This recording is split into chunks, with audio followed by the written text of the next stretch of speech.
साथियों नमस्कार। जय देवभूमि, जय उत्तराखंड, जय पहाड़, जय पहाड़ी साथियों। सर्वप्रथम आज उत्तराखंड राज्य स्थापना की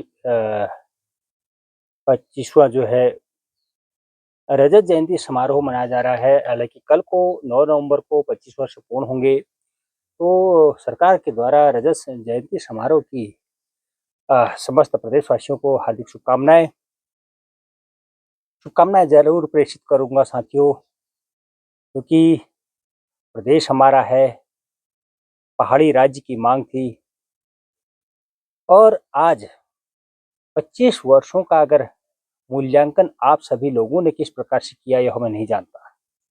लेकिन साथियों इतना मैं जरूर कहना चाहूंगा कि आज के परिदृश्य में 25 वर्षों का जो हम लगातार कहते आ रहे हैं कि 25 वर्ष किसी भी एक नौनिहाल बालक को यौनावस्था में प्रवेश जो कर चुका है उत्तराखंड, जहां इस प्रदेश की आर्थिक स्थिति बेहतर होनी चाहिए थी, लेकिन हमारा प्रदेश एक पर्यटन प्रदेश होने के बावजूद,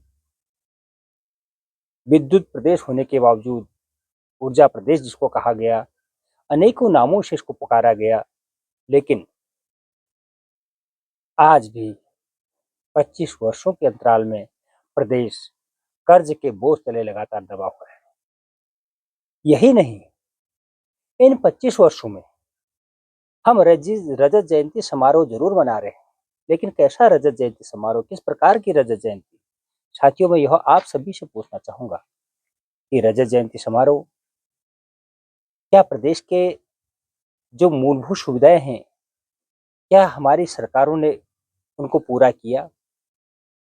क्या प्रदेश के युवाओं को जो रोजगार की आवश्यकता होती है, रोजगार की जो तलाश यहाँ के युवाओं को थी, जिस लिए यह प्रदेश के अलग राज्य की डिमांड की गई या मांग की गई, जिसके लिए प्रदेश के शहीदों ने अपने प्राणों की आहुतियां दी, क्या वह सपने साकार हुए?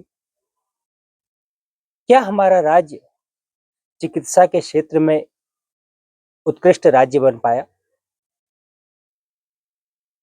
या हमारा देश, हमारा प्रदेश भारतवर्ष का जो मुकुट जिसको कहा गया है उत्तराखंड को, हिमालय की गोद में जो उत्तराखंड राज्य है, क्या यहाँ जो हमारे यशस्वी प्रधानमंत्री का सपना और नारा है बेटी बचाओ बेटी पढ़ाओ, क्या वह सुरक्षित रही?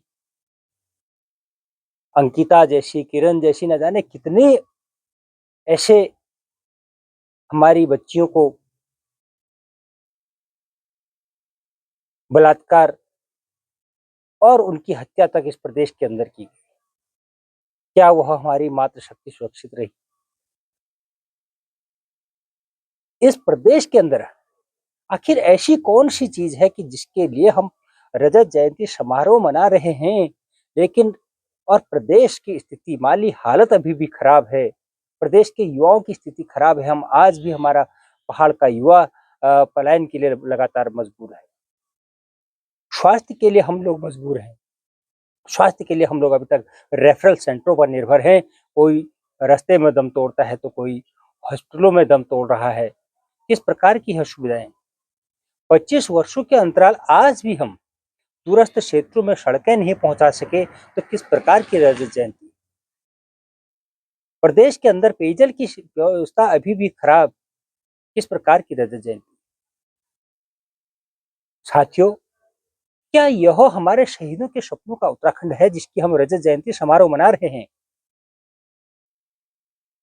आखिर हम अपने समाज को क्या देना चाह रहे हैं और इन 25 वर्षों में हमने क्या दिया? इसका भी मूल्यांकन हमको और आपको करना होगा कि 25 वर्षों के अंतराल में हमने क्या खोया और क्या पाया है।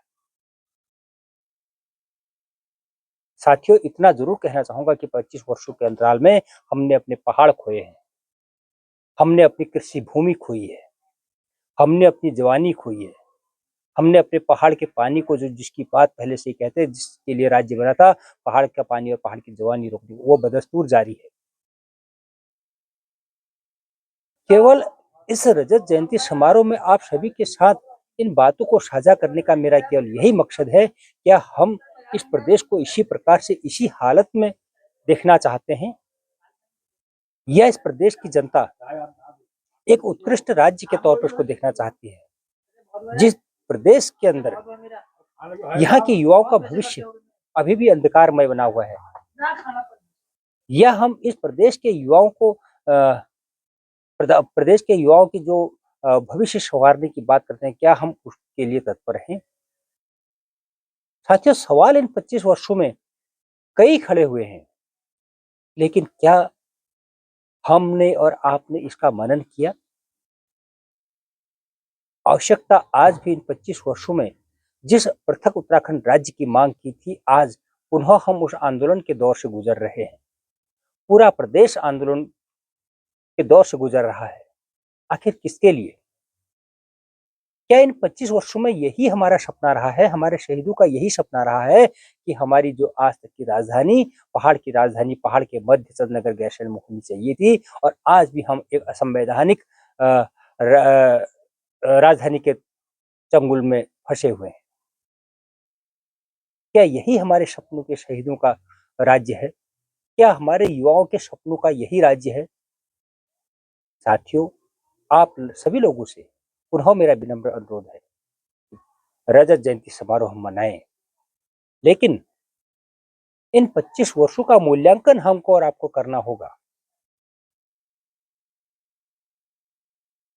बारी बारी से हमने दोनों ही राष्ट्रीय पार्टियों को यहाँ पर सत्ता बनाने का मौका दिया है, लेकिन दोनों ही सरकारें हमारे सपनों के शहीदों का राज्य नहीं बना सके। आज भी प्रदेश के अंदर खनन माफिया हावी, भू माफिया हावी, वन माफिया हावी, किन किन माफियाओं की हम बात करें, बस इतना ही कहना आपसे चाहूंगा कि रजत जयंती समारोह हम मना रहे हैं, लेकिन आप सबको और हमको याद करना होगा, अपने नौनिहालों के भविष्य को अगर हमने संवारना है, इस पहाड़ की पीड़ा को अगर हम समझते हैं, अगर हम वास्तव में हम अपने आप को पहाड़ की माटी से जोड़ते हैं, अगर हम पहाड़ के पुत्र हैं, अगर हम इस मिट्टी के लाल हैं, तो हमको इस पहाड़ के लिए सोचना होगा, अपने आने वाली पीढ़ी के लिए सोचना होगा,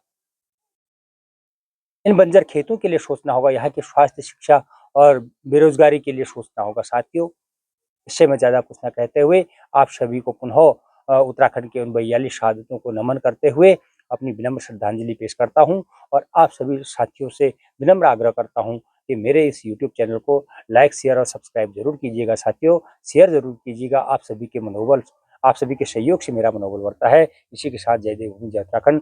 नमस्कार, जय पहाड़।